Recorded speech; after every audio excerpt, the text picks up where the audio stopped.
Welcome to the show. An authoritarian nightmare building in Los Angeles. Is it a preview of martial law? Is increasingly the question.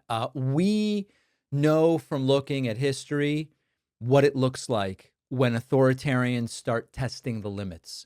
And one of the things that we are now seeing yesterday in MacArthur Park in Los Angeles, a neighborhood known as the Ellis Island of the West Coast, flooded with federal agents, some marching in line, some not, some on foot, some on horse, dressed in fatigues, masks, and helmets, backed by armored vehicles, overhead helicopters.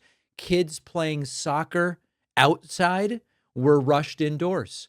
Healthcare workers helping unhoused people had guns pointed at them and were told, get out of here. No explanation, no warning, just an overwhelming show of federal force dropping into a neighborhood and then gone. Mayor Karen Bass plainly said it looked like a city under siege, under an armed occupation. It looked the way cities look before a coup. Vince Longman posted the following video to Twitter. Guys, I'm on the ground right now by MacArthur Park, where you can see law enforcement and troops, airborne police right now. I mean, they are here. They are moving in. This is happening right now. Here are the troops.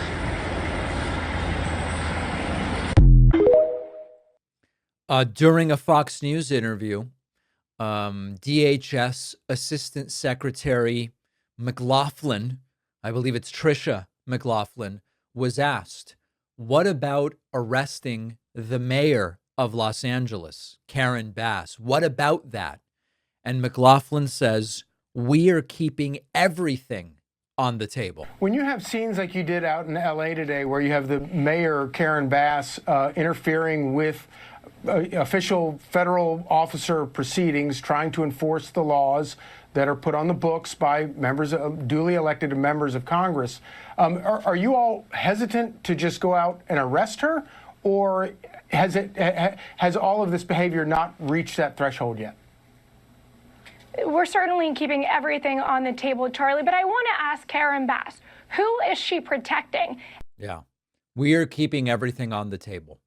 So understand that this is how it starts. If you're a student of 20th century authoritarianism, you know that you don't necessarily need tanks in the streets, although they have armored vehicles in the streets in Los Angeles, but you do an operation. You don't formally suspend rights, at least not right away.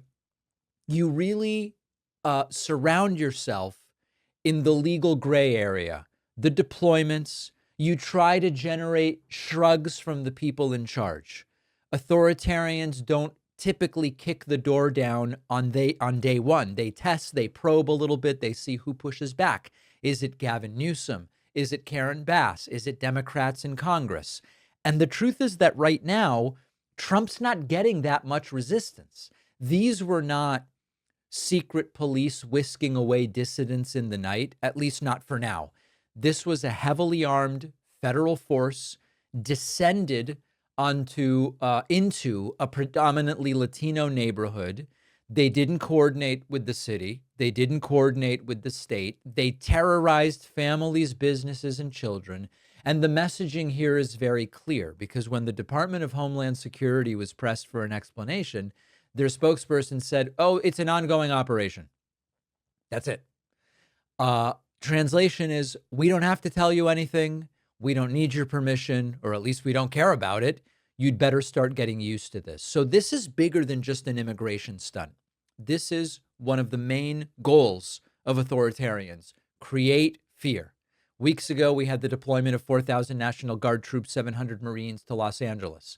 Now we have this sort of military imagery meant to make Trump look tough, meant to silence critics. It makes it so that immigrant families stay home, businesses suffer, legal residents are afraid of just getting caught up in the chaos, so they start staying home. And people who have lived in this neighborhood for decades walk around wondering, is today the day that I get mistaken for someone else? Is today the day that I get disappeared into the system?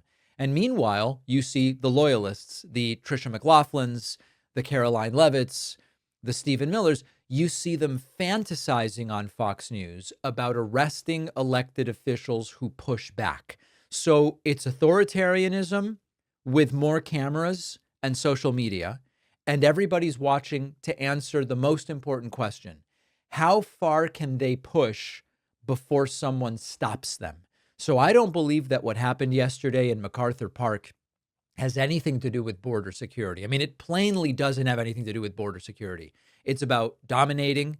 It's about intimidating. It's about how much force can Trump deploy before the public pushes back.